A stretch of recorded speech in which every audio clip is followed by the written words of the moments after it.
subdued, I suppose, because the subject matter that I've been thinking about covering next is Rigsthula, the tale of Rig.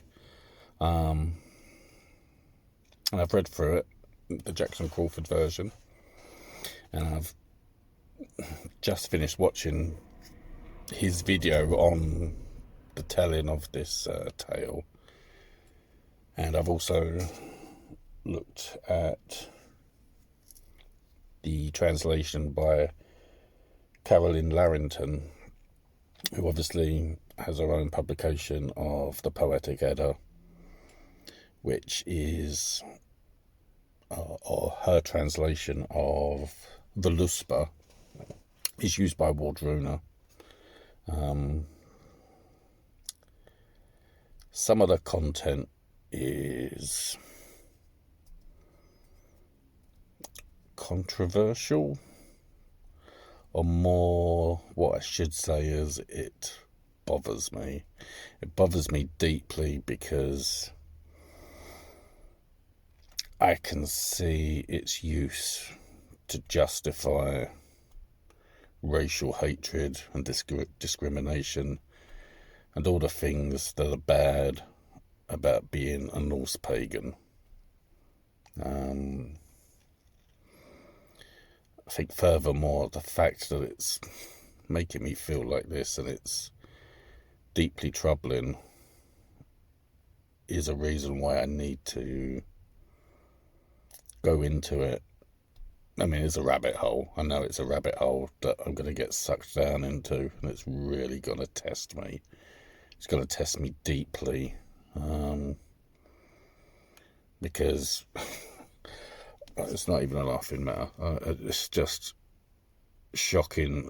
I sort of read through one part of the Carolyne Larrington version, and it's just like, oh, well, okay. And all, before I get to that section, I mean, it stands a 7 in the Crawford translation, where he writes that Edda had a child, they splashed him with water, wrapped him in dark clothes and named him Slave. And the Carolyne Larrington version is he's not wrapped in dark clothes, but referring to the colour of his skin. So yeah, it's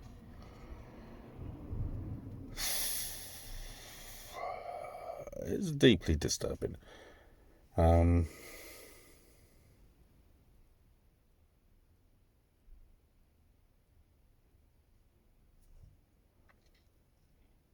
I'm going to not ignore the Larrington version. I can't ignore it. What I am going to do is I'm going to cover it and then do what I've done with the Luspa, which is to question or theory some of the sections and try and make sense of it. I have to make sense of it, because this is my faith. I do believe.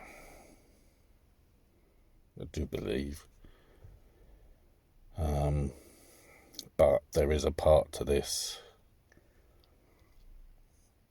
that can't be ignored. I think that's the big thing. It can't be ignored.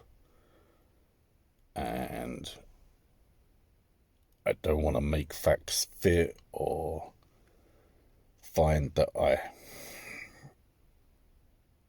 can't shy away from it.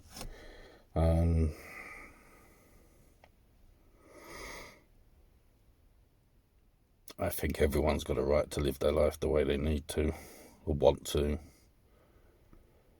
So, and I've been proud of being a part of Declaration 127, the Declaration of Deeds, and some of Rigsthula. I would say seems to take a massive steaming shit on top of it. But it could be that I'm reading it wrong, or that there's some convincing reasons for it to just sort of be put in the right place and to be understood with better wisdom.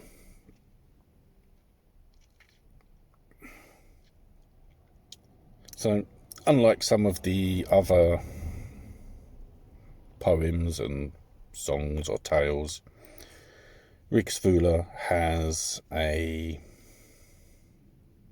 introduction that sets the scene. Now, Crawford says, men say in old sagas that one of the Aesir, the god named Heimdall, went on a journey along a certain seashore, and soon he came to a farm where he gave his name as Rig. This poem is about that story.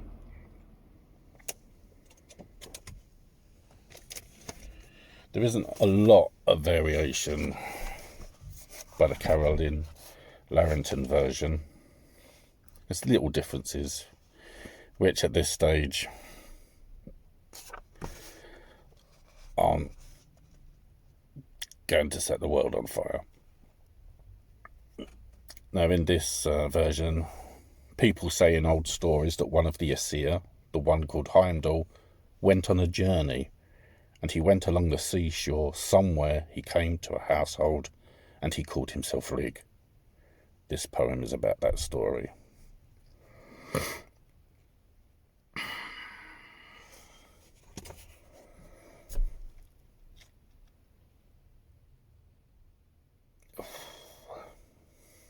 I feel like this is a heavy one. So, if you continue in this playlist, thank you. And I really would appreciate additional thoughts and help, I think.